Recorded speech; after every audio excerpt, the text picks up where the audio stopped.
Antes de nosso vídeo começar, inscreva-se, curta e compartilhe. O salmo, o texto da exposição está Salmo 22, do 1 ao 11. Na verdade, é Salmo 22, do 1 ao 21, tá certo? Nós vamos expor essa perícope. Então, com o texto aberto, farei leitura do Salmo. Você acompanha e permaneça com a sua Bíblia aberta. Salmo 22. Ao mestre de canto, segundo a melodia, corça da manhã, Salmo de Davi. Deus meu, por que me desamparaste? Por que se acham longe de minha salvação as palavras de meu bramido?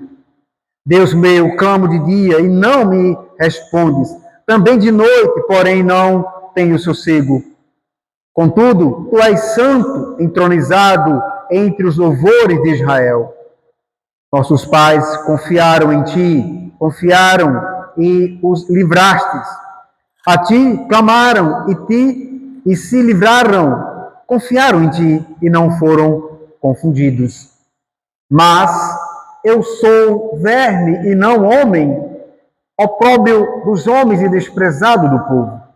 Todos os que me veem zombam de mim, afrouxam os lábios e mendeiam a cabeça. Confiou no Senhor, livre-o ele, salve-o, pois nele tem prazer. Contudo, tu és quem me fez nascer e me preservaste, estando eu ainda no seio de minha mãe. A ti me entreguei desde o meu nascimento, desde o ventre de minha mãe. Tu és meu Deus. Não te distancies de mim, porque a tribulação está próxima e não há quem me acuda. Muitos touros me cercam, fortes touros de Bazã me rodeiam. Contra mim abrem a boca, como faz o leão, que despedaça e ruge. Derramei-me como água e todos os meus ossos se desconjuntaram. Meu coração fez-se como cera, derreteu-se dentro de mim. Cercou-se o meu vigor como um caco de barro e a língua se me apega ao céu da boca. Assim me deitas no pó da morte. Cães me cercam. Uma súcia de malfeitores me rodeia. Transpassaram-me as mãos e os pés. Posso contar todos os meus ossos. Eles me estão olhando e encarando em mim. Repartem entre si as minhas vestes e sobre a minha túnica deitam sortes. Tu, porém, Senhor, não te afaste de mim. Força minha, apressa-te em socorrer-me. Livra a minha alma da espada e das presas do cão, a minha vida. Salva-me das fauces do leão e dos chifres dos búfalos. Sim, tu me respondes. Palavra da salvação, e que Deus, por sua graça e misericórdia, irmãos, aplique essa boa palavra, vem da parte dele em nós, sendo Cristo profeta por excelência. Irmãos, é interessante que o salmista, nós já sabemos quem é Davi que escreve esse salmo. Ele escreve essa sequência de salmos, também a tríade de salmos aqui. Ele vai falar neste salmo das suas próprias aflições. E Davi não fez isso porque estava simplesmente reclamando, choramingando ali. Não, ele faz isso pelo Espírito Santo. Mas ele faz isso por quê? E aí você deve olhar com a lente hermenêutica, exegética aqui, para entender que ele está falando isso a despeito do sofrimento e das aflições do Messias. Daquele que morreu na cruz. E algo que fora incomparável ao que Davi está sofrendo aqui. O que Cristo sofreu na cruz foi mais terrível do que todas as aflições que Davi e de todos os seus servos passaram. É verdade que existem versículos nesse texto que descreve a situação de Davi. Você não pode perder de vista que você está aqui diante de uma poesia hebraica. Você tem o salmista, você tem o autor, inspirado, logicamente, pelo Espírito Santo de Deus, mas você tem aqui o homem que está escrevendo. Então você deve considerar aqui Davi descrevendo a sua situação, o qual nós vamos ouvir isso constantemente no transcurso dessa mensagem e das outras exposições que eu já fiz aqui. Contudo, irmãos, o fato de que este salmo é interessante porque ele é citado 13 vezes no Novo Testamento. 13 vezes as citações deste salmo, sendo que 9 vezes ela somente no relato do sofrimento de Jesus. Ou seja, das 13 vezes que esse salmo é citado no Novo Testamento, 9 delas estão relacionadas com o sofrimento e morte de Jesus Cristo. É exatamente isso que esse salmo mostra. Se você olhar para o salmo, você vai perceber. Contudo, é uma das profecias mais claras a respeito do sofrimento de Cristo. Então, o que é que você tem aqui? O próprio Cristo colocando as palavras na boca, nos lábios de Davi, como ele fez na boca dos pais, dos profetas. E lá na cruz, ele as falou novamente. Esse salmo, ele é muito conhecido como o Salmo da Cruz. Um teólogo não mais contemporâneo, ao comentar esse salmo, ele vai dizer o seguinte: ao cantar este salmo, nós devemos manter os passos e pensamentos fixos em Cristo. E ser tão afetados pelos seus sofrimentos quanto experimentar a comunhão deles. E ser tão afetados pela sua graça quanto experimentar o poder e influência dela. Então, por isso, nesta noite, eu quero meditar com o tema o comportamento do Messias em meio ao sofrimento. O comportamento do Messias em meio ao sofrimento. Lá em Romanos capítulo 8, nós vemos que o propósito de Deus em todas as coisas, as quais, irmãos, Ele faz com que concorram para o bem daqueles que amam a Deus. Um versículo muito distorcido, até no meio da igreja, os quais, irmãos, ele tem aqui a intuição de informá-los quanto tão somente à imagem de seu filho, para que ele seja primogênito entre muitos irmãos.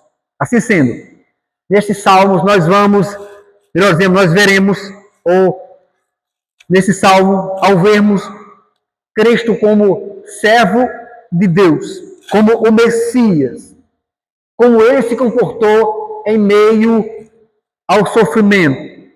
E aí, então, certamente nós tiraremos lições para nós, certamente nós tiraremos orientações de esperança para quando estivermos também passando por momentos de sofrimento. Lembra que no primeiro salmo foi o dia da tribulação, o dia em que a angústia, um dia que dificuldades advindas de várias formas podem bater na sua porta, no dia da tribulação. Mas no Salmo 21 nós vemos também o triunfo, nós vemos também a vitória, nós vemos também a alegria no Salmo 21.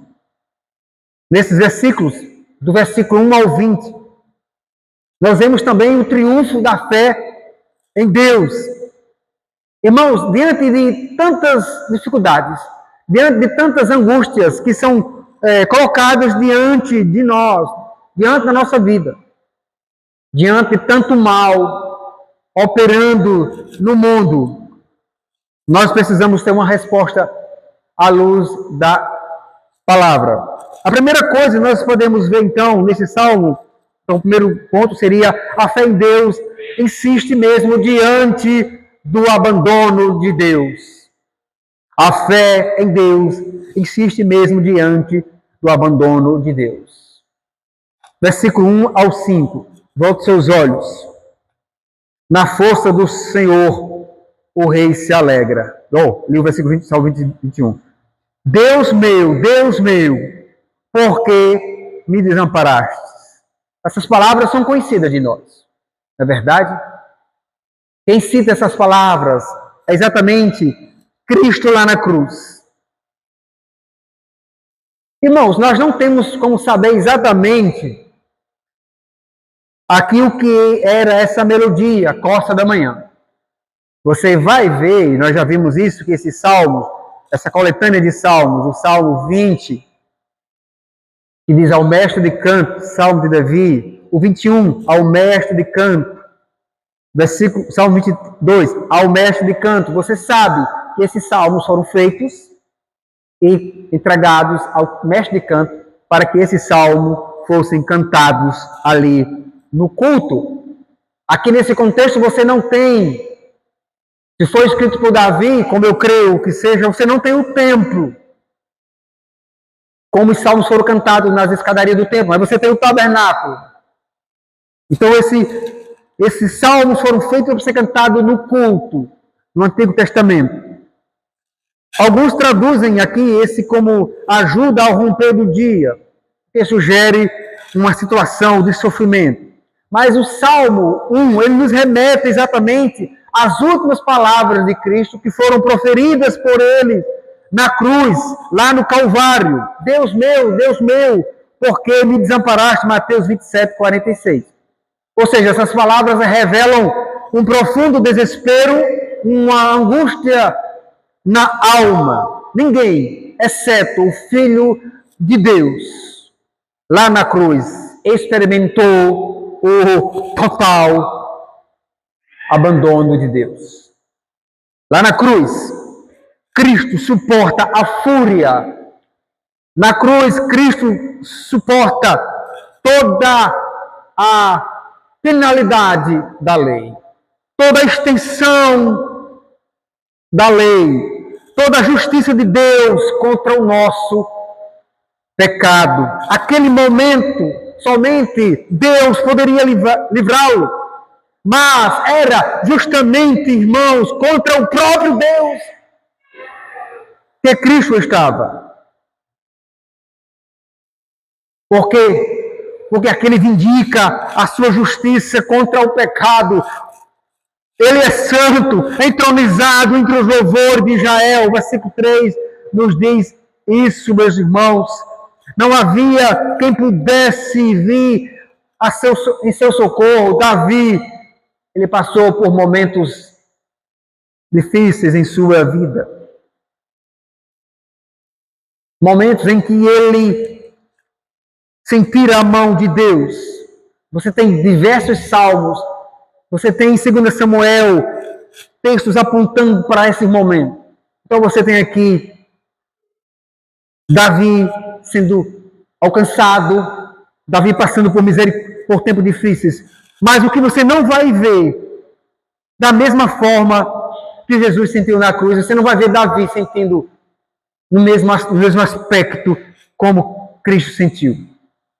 A resposta de Deus era parecia, meus irmãos, muito longe do coração por socorro. Veja, volte seus olhos para o versículo 1, a parte B. Quando ele vai dizer, no versículo 1, a parte A, ele diz, Deus meu, por que me desamparaste? Porque se acha longe de mim, de minha salvação as palavras e de meu bramido. Ou seja, o clamor era feito diuturnamente, um clamor de dia, mas um clamor que não tinha resposta, um clamor também feito à noite sem uma resposta. Então a perturbação tomava conta, se apoderava do seu coração, mas ele dizia, porém não tenho sossego, do versículo 2 ainda parte B, mas observe bem, irmãos, que por 3 vezes Davi, ele chama a Deus de Deus meu, e não somente isso. Não somente isso, mas Davi declara que ele era o Deus da aliança, o Deus dos patriarcas, os quais confiaram, mas não apenas confiaram, mas receberam o livramento da parte dele. Então a ideia é, a ti clamaram, o texto nos diz, versículo 4, a parte B, versículo 5, eles clamaram e confiaram e receberam livramento. Eles não foram confundidos, ou seja, a resposta veio. Assim a fé, irmãos, existiu e permanece, mesmo quando de Deus o seu servo não ouviu nenhuma voz. Lá na cruz, irmãos, Cristo, ele viu o amor de Deus, ele viu o silêncio, o amor de Deus expressado em silêncio, enquanto a sua justiça encoava por todos os lados, enquanto Cristo na cruz dizia, Deus meu, por que me abandonaste? Aquele eco se espalhando por todo o universo. E é justamente naquele ponto, no abandono de Deus, do teu filho, é exatamente aquele momento que ele deveria passar para sofrer as angústias, porque ele deveria receber toda a penalidade da lei. Em outras palavras, tudo que Cristo sofreu na cruz foi por mim e foi por você. Toda a ira de Deus contra o pecado, destinada na cruz para aquele que poderia suportar. Aplicando aqui do verso 1 ao 5 para nós, como disse João Calvino, o grande reformador do século XVI, Calvino ele nos diz, não existe um sequer dentre os santos que não experimente em seu ser um dia ou outro a mesma coisa. Contudo, não há um só ser humano que tenha experimentado o sofrimento que Cristo suportou na cruz. Então, aplicando isso para mim e para você, no dia que você estiver tomado por aflição, no dia que seu coração estiver tomado por temor, lembre-se de que seu Salvador sabe muito bem o que você está passando. Também você deve entender que Deus está querendo lhe mostrar por meio do sofrimento. Então, nem todo sofrimento vem do diabo, né? Como diz por aí. Nem todo sofrimento, a causa primária é o pecado. No meio do sofrimento, é possível que Deus esteja usando esse sofrimento como um instrumento para santificação. Então, você pode abrir os seus olhos no meio de uma angústia, de uma dificuldade, e observar Deus trabalhando.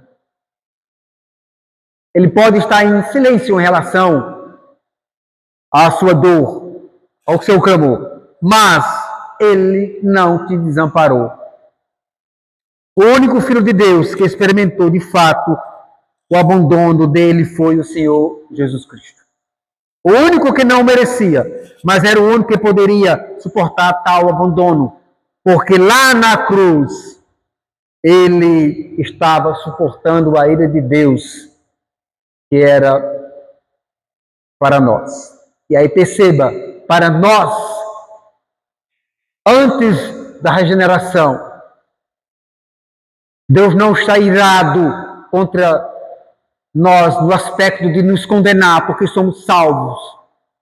Ele pode estar irado contra o nosso pecado, contra a nossa ofensa. E ele pode então descer com a sua ira para então nos corrigir com a disciplina, porque assim ele nos ama. Segundo ponto, a fé em Deus insiste mesmo diante do desprezo dos homens. Volte seus olhos para o versículo 6 ao versículo 11 do nosso texto. Mas eu sou verme e não homem, opróbrio dos homens e desprezado do povo. Todos os que me veem zombam de mim, afrouxam os lábios e meneiam a cabeça. Confiou no Senhor, livra-o ele, salve-o, pois nele tem prazer. Contudo, tu és quem me fez nascer e me preservaste, estando eu ainda ao seio da minha mãe. A ti me entreguei desde o meu nascimento, desde o ventre da minha mãe, tu és meu Deus. Não te distancie de mim, porque a tribulação está próxima e não há quem me acuda. Então, perceba-se, os versículos 6 e 7, eles devem ser interpretados à luz de Isaías 53. Você conhece o texto. Quero crer que você creia, que você já leu esse texto. Em Isaías 53, um dos aspectos que ele mostra é o desprezo dos homens ímpios, dos homens iníquos, que tinha pelo Messias, o Cristo. Pois dele os homens se escondem o rosto. Lá, Isaías 53, ou seja, sentem nojo. A ideia lá é repulsa, como quem olha para o verme. Essa é a ideia lá de Isaías 53. É assim como os homens ímpios olham para Cristo. E você pensa que isso mudou? Hoje tem-se uma ideia, né, de que as pessoas acharam até um slogan bem bonitinho, né? Amigo do evangélico, eu nunca vi isso. Porque ou você está no evangelho, ou você é inimigo do evangelho. Ah, mas a pessoa gosta do evangelho? Dentro do coração, se ele pudesse, ele matava Cristo. Não se engane. O versículo 8 deve ser visto à luz de Mateus 27, 41 e 44, onde vemos os principais sacerdotes, os escribas, os anciãos do povo lançando mão do Salmo 22, 8, para insultarem a Jesus. Os religiosos da época. Aqueles que diziam, não, nós somos os intérpretes da lei. Hoje está cheio de denominação se auto-julgando, né? Profetas e isso aqui, outras coisas mais lá. É impressionante como eles tiveram uma capacidade de aplicar essas palavras de Jesus e não verem que essas palavras eram uma profecia a respeito daquele de quem zombavam. Então, quando a liderança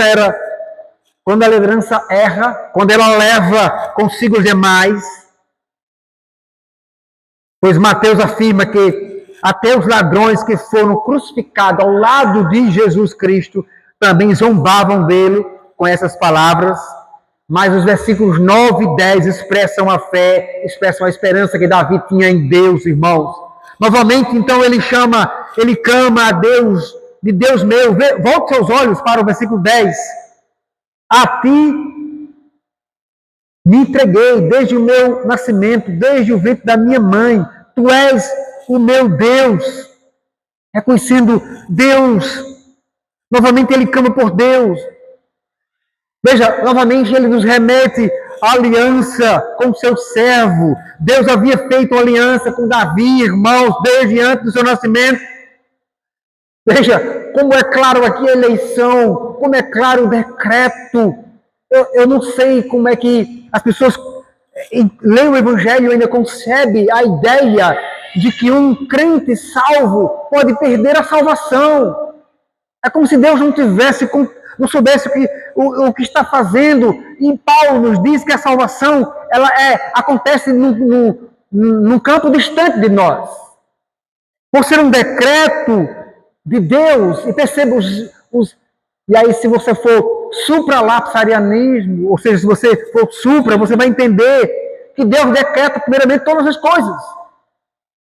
Essa é a ideia. de ser supralapsarianista, ou seja, de crer que Deus decreta todas as coisas. Então a salvação ela aconteceu em um momento distante. Deus escolheu salvar uns.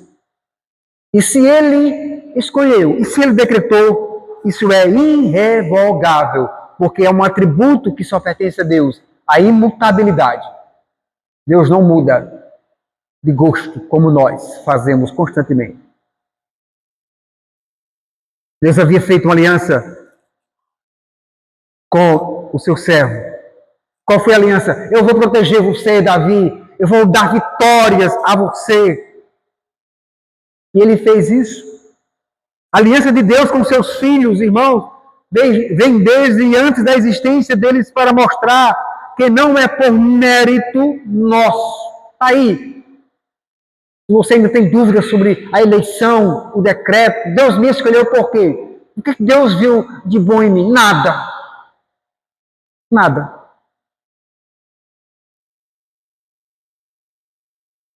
Mas, pela misericórdia de Deus, é que nós somos consagrados a Ele. E não só isso, mas também somos salvos. Salvos. Por isso mesmo, Davi, no versículo 11, ele chama a Deus, ele clama a Deus que não se distancie dele, pois desde sempre Deus estivera ao seu lado. E agora, no tempo da tribulação, cercado pelos exércitos inimigos, não havia ninguém para socorrê-lo, exceto o Deus da aliança. Exceto o Deus da aliança. Irmão, sabe o que eu aprendo aqui, e queria compartilhar com vocês? É que Deus não permite ficarmos sem recursos, sem nenhuma ajuda, para que não tenhamos dúvida de que foi Ele quem nos ajudou e foi Ele que nos socorreu. Então, quando a providência chega até nós, você deve entender que por trás dela está a mão de Deus. Quando a cura chega, Deus. Ah, mas eu tomei a medicação, eu fui no médico. Deus usou, fez um milagre de forma natural. Deus, ele pode curar de forma sobrenatural, milagre, nós cremos. Em cura, nós cremos em milagre, mas cremos também que Deus pode usar a cura natural, quando Ele usa os dons que Ele dá, por exemplo, aos médicos. Aplicando o verso 6 ao 9 para nós. Escute bem o que eu vou dizer. Talvez isso possa soar estranho para quem não for, para quem ainda não tem essa segurança de salvação. Não espere ser amado pelo mundo. Aí você precisa entender mundo, né? O que é mundo? Porque João 3,16 usa a palavra mundo no português. João usa na primeira carta, não ameis o mundo nem as coisas que tem no mundo. E aí você precisa entender que é uma palavra escrita numa língua grega, que ela tem 3 vozes, diferente do português. Ela tem a voz média, passiva e ativa. E a depender de onde tiver o verbo, a raiz dele, ela pode flexionar. Ela é uma palavra, é uma coisa aqui e aqui ela é outra. E particularmente aqui se aplica a João, a primeira epístola de João, quando ele diz: não ameis o mundo nem as coisas que estão no mundo. O mundo aqui é o sistema, o mundo aqui é a humanidade em rebeldia contra Deus. Então, quando eu digo não espere ser amado pelo mundo, não espere ser amado pelos ímpios que ainda não foram regenerados. Eles odiaram e odeiam ao nosso Senhor, com certeza também nos odiarão. Mas se você ainda tiver alguma dúvida, você pode então conferir. Eu peço a você que você abra a sua Bíblia no Evangelho de João, no capítulo 15, e escute o que o texto diz. João 15, versículo 18. Se o mundo vos odeia, sabei que, primeiro do que a vós outros, me odiou a mim.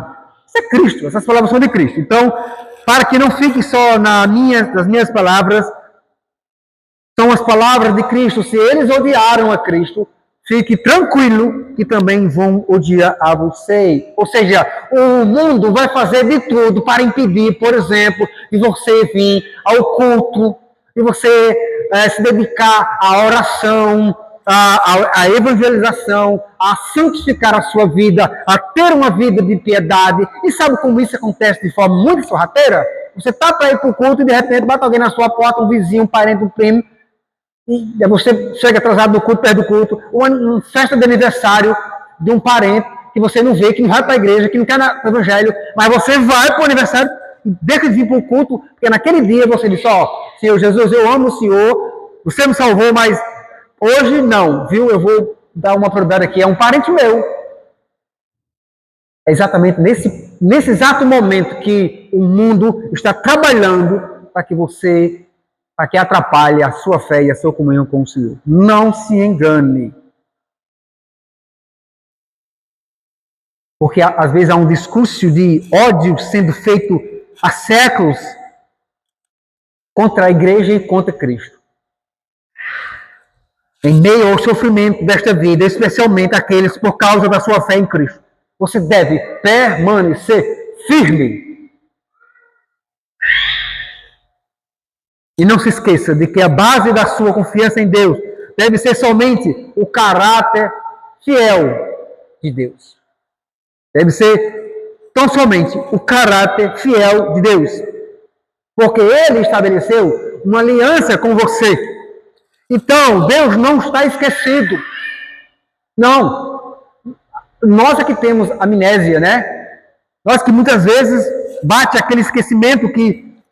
Então, no domingo a gente some, no domingo a gente arranja compromisso e não aparece na igreja. Mas Cristo não esquece. Ele fez uma aliança, não por seu mérito, mas por amor dele. E por último, dizendo em terceiro, a fé em Deus insiste mesmo diante das angústias da alma. Nós, então, iremos agora para o versículo 12 ao versículo 18 do nosso texto. Acompanhe comigo, 12 ao 18. Muitos touros me cercam, fortes touros de Bazã me rodeiam. Contra mim abrem a boca como faz o leão que despedaça e ruge.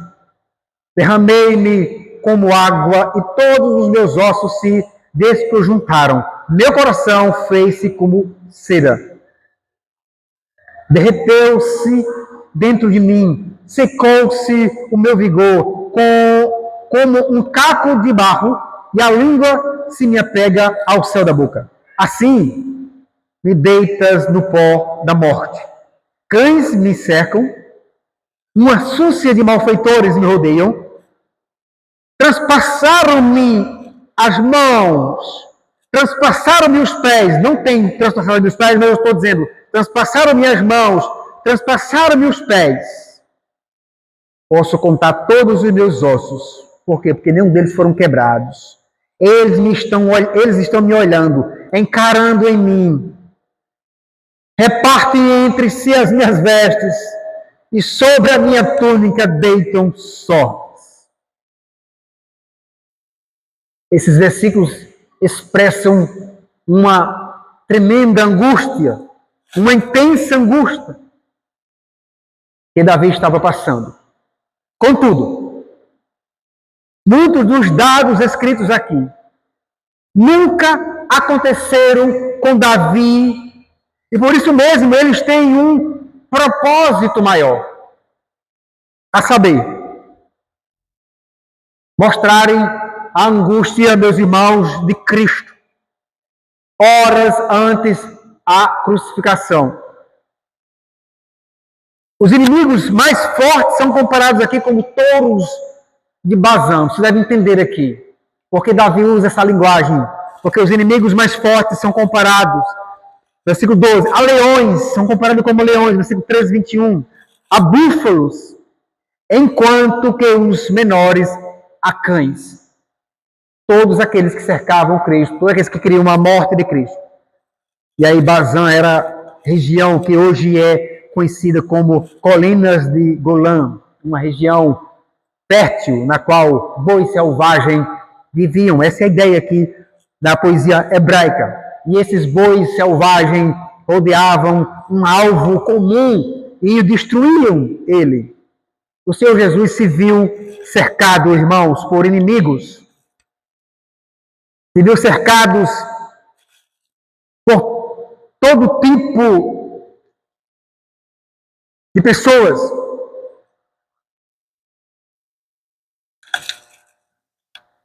Até mesmo por aqueles que se valiam da palavra, se valiam dos seus feitos. Eles estavam ali rodeando, rugindo como leões, querendo atacá-lo. O versículo 14, ele descreve a angústia que humano algum, exceto Cristo Jesus, sentiu. Leia novamente o versículo 14. Derramei-me como água, e todos os meus ossos se desconjuntaram. Meu coração fez-se como cera, derreteu-se dentro de mim. Aqui está descrevendo uma terrível angústia que nenhum ser humano jamais sentiu, exceto Cristo. Isaías, o profeta, ele vai descrever o Messias como a raiz de uma terra seca. Isaías 53, versículo 2. E aqui Davi descreve como alguém de quem secou-se o meu vigor como um caco de barro. Então é importante ainda você destacarmos que a crucificação não era a pena de morte adotada em Israel. Você conhece que Israel ele tinha a pena de morte. Logo, contudo, aqui aponta para a crucificação de Cristo. E Davi, no contexto, está profetizando a respeito do Messias. A língua se me apega ao céu da boca. Versículo 15. Lá na cruz, Cristo teve sede. João 19, 28. Lhe deram fel e vinho, que era um tipo de anestésico naquele contexto. Mas ele recusou novamente e tentaram lhe dar então dessa bebida para ajudar a suportar a dor. Mateus 27, 48. Mas foram impedidos de fazê-lo, pois eles ouviram Jesus clamar: Eli, Eli, lama sabachthani. Que são exatamente as palavras que iniciam este salmo, meus irmãos. Deus meu, por que me desamparaste? Mateus 27, 46, ele resiste exatamente a esse ponto, que foi Davi, como profeta, já profetizando. Então eles pensavam que Jesus estava chamando por Elias, que Elias vinha socorrer ele. Então Mateus diz que eles, veja o que Davi retrata aqui, a chacota, vejamos se Elias vem socorrê-lo, vamos esperar se realmente Elias vem socorrer. E assim, irmão, essa descrição que Davi faz aqui desses inimigos perversos, desses cães que cercam uma presa, exatamente os que cercavam Cristo naquele contexto. Transpassaram-me as mãos e os pés, versículo 16, a parte B. Lá na cruz, Jesus Cristo foi pregado, tendo suas mãos e pés transpassados por pregos. Mas é importante lembrarmos do que disse o profeta Isaías, pois não foram só os pregos que o transpassaram, mas ele foi transpassado pelas nossas transgressões, moído pelas nossas iniquidades. E o castigo que nos traz a paz estava sobre ele, e pelas suas pisaduras fomos sarados. Eles repartiram entre si as vestes. Sobre a minha túnica deitam sortes. Versículo 17, versículo 18. Irmãos, aqui você deve entender que nesse exato momento, também, a saber, Cristo, despido ali na cruz, totalmente exposto para não só para os olhos dos homens, mas o mundo espiritual ver Cristo despido como cordeiro. Isaías diz como cordeiro, como aquele foi levado a um matadouro sem abrir a boca. E João diz, no Evangelho de João, capítulo 1, versículo 29, o Cordeiro de Deus que tira o pecado do mundo, o mundo estava vendo o Cordeiro de Deus despido. Ali, enquanto Jesus sofria terrível humilhação das suas vestes, as suas vestes foram repartidas entre os soldados. Então ali não era o fim. Na verdade, estava acontecendo a vitória de Cristo contra o último inimigo que deveria ser vencido. Aplicando essa parte do Salmo 22, do 12 ao 18. Como isso deve ser aplicado para as nossas vidas no dia de hoje. Eu começo dizendo que não permita que o seu coração seja iludido com esse triunfalismo barato que tem sido pregado em nossos dias.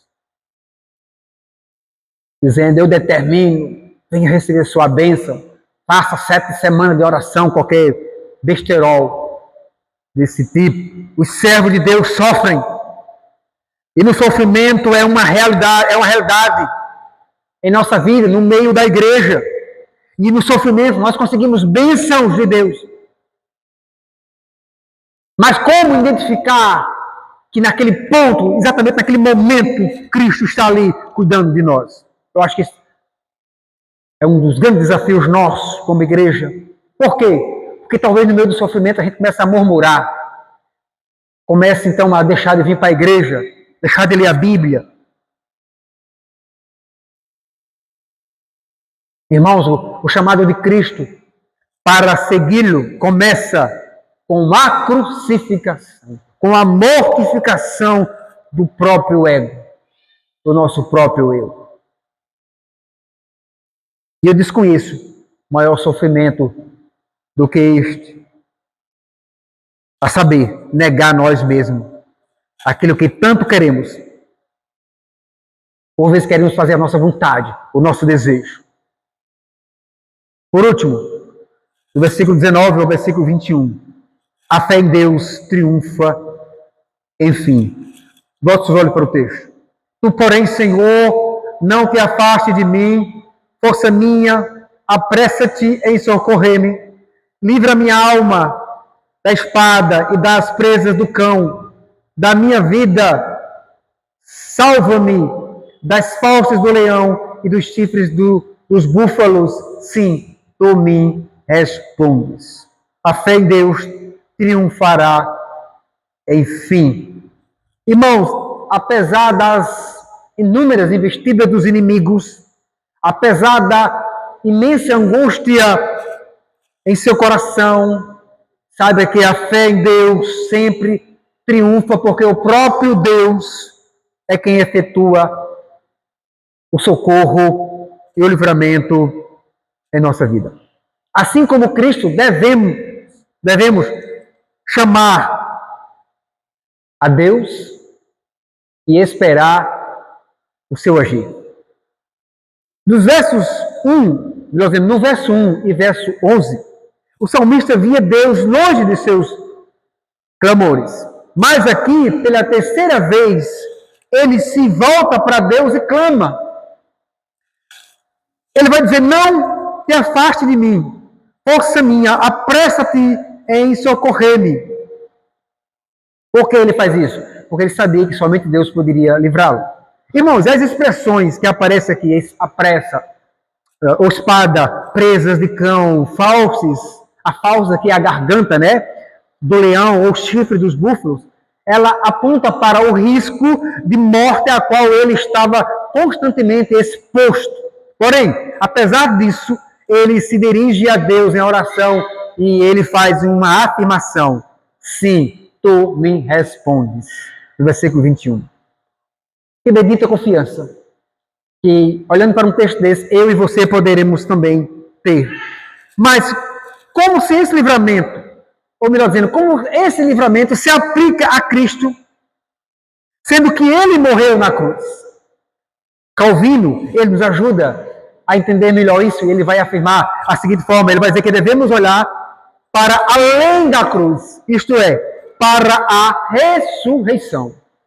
Então, em outras palavras, Calvino está dizendo que o melhor entendimento para esse desfecho desse salmo aqui, do versículo 21, é olharmos para a frente, para a esperança da ressurreição. A morte não teve a última palavra sobre Cristo. E do túmulo, Deus trouxe Jesus à vida, dando-lhe então a vitória. Então, na cruz, irmãos, a morte parecia ter vencido a Cristo, mas ao terceiro dia, Cristo ressuscitou. Então, isso significa que ele venceu a morte e ele deixou aquele túmulo definitivamente, porque ele conquistou a vitória para nós. E a vitória aqui é a ressurreição de Cristo. Ela é a garantia de que também nós venceremos, e que também um dia nós ressuscitaremos. Eu não sei, mas eu quero crer que toda a viva esperança do crente é se encontrar com Cristo. É aquele dia em que nós iremos ver Ele face a face. E tudo isso garantido aqui por causa da morte de Cristo, porque Ele não apenas só morreu, mas Ele ressuscitou ao terceiro dia. E porque Cristo ressuscitou, nós também, todos os santos que dormem, todos aqueles que aguardam a bendita sua segunda vinda, o verão face a face. Aplicando esse versículo 19 a 21 para nós, eu diria, não há decepção para aqueles que confiam em Deus. E aqueles que insistem em confiar em Deus, a despeito de toda circunstância que você passa, isso significa que o fato de você ser crente, servo do Senhor, você não está dentro de uma bolha imune de sofrimento. Não. O sofrimento ele pode vir. Mas você aplique, no momento da aflição, do sofrimento, você aplique a vitória que Cristo teve em seu favor. Porque essa vida passa. Tudo aqui é transitório. Mas aquilo que Cristo nos dá e nos garantiu na cruz é eterno. Então, eu concluo dizendo, Cristo suportou a ira de Deus em nosso lugar. As pessoas antigamente diziam, aquela cruz era para nós. Não, a cruz era para Ele. Só Ele poderia morrer ali, só Ele poderia suportar tamanha humilhação. E sabe quem causou essa humilhação? Foi pecadores, miseráveis, como eu e você. Cristo suportou a angústia em seu coração que jamais saberemos. Em Cristo temos a maior prova de amor. É o que diz o apóstolo Paulo quando ele escreve a sua carta aos Romanos, capítulo 5. Hoje Romanos foi lido na escola dominical, citado aqui. Romanos 5, versículo 8.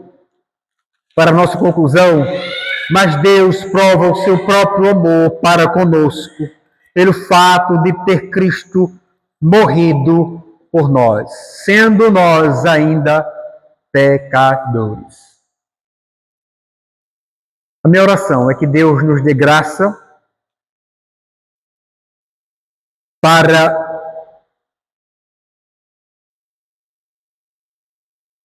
nos comportarmos na hora, nos momentos de sofrimento.